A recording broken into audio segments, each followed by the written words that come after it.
saying there, like, you can never recover from it then.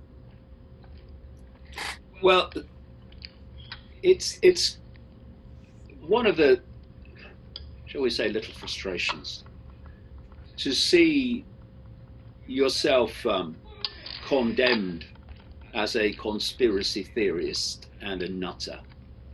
And then eventually, months and months later, because of course I've been pointing this out from almost the start, to have a mainstream outlet forced by the evidence to acknowledge at least some of it. And they present it as some revelation that they've come up with, when actually people outside of the mainstream have been pointing this out all along and been abused for their trouble.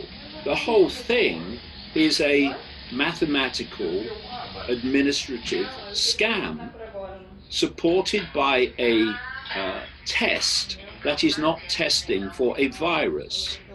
And you put those two things together, and the test will give you your cases, and the more you test, the more cases you're going to apparently uncover, when you're not uncovering cases of a virus because you're not testing for it, you're just saying you are, and you're testing for a genetic material that many people have in their body, and thus they're going to test positive.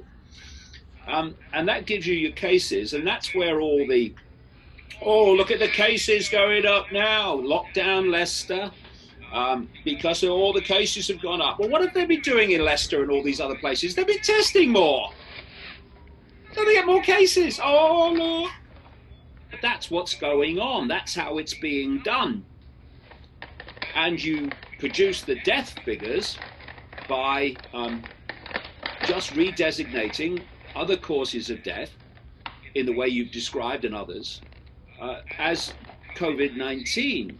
And as I said, I think it was last week or the week before, the British Lung Foundation points out that in the months we're in now in the Northern Hemisphere, respiratory disease falls by 80%. So they've gone to cases from deaths to frighten people because there's not the same amount of redesignation possibility, especially in the direct relationship to respiratory disease.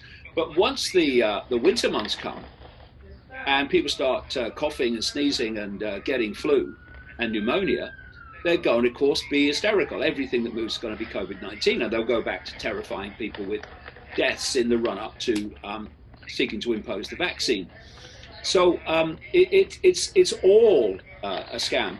And even when we talk about the masks, Gaz, here's a story. Face masks mandated by UK government specifically